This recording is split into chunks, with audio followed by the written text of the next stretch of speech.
Hey friends, we're here in the back garden and it is the beginning of June and I'm finally being able to plant because the weather has been in the 90s for over a week and it is in the 80s, but I'm like, I've got to get these little babies in here. So here's all my cool weather crops that we have gone ahead and planted. We have different kinds of cabbages and snowball cauliflowers and purple cauliflower and even purple Di Verona cabbage.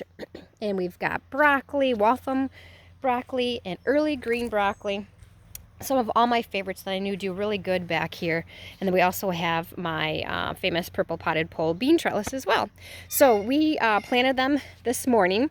And I did use the sprinkler even though it's kind of warm out and the sun's kind of evaporating it, but just to help them kind of transition into the ground. So we also have a wonderful compost pile that hasn't quite broken down. And so I had the husband scoop it out back here. Or scoop it to back here, and then we put a nice hefty dose of this that's not quite broken down all the way.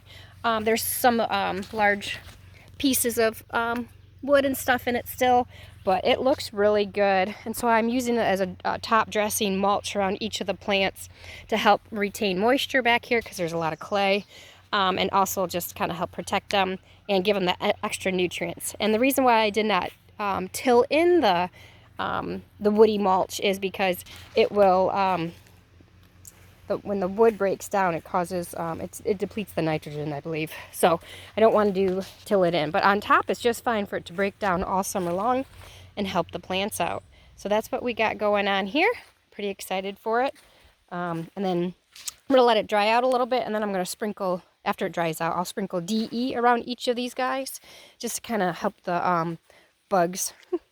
If they cross the DE line, they'll be exterminated, right? So that's what I'm going to do next after it dries out.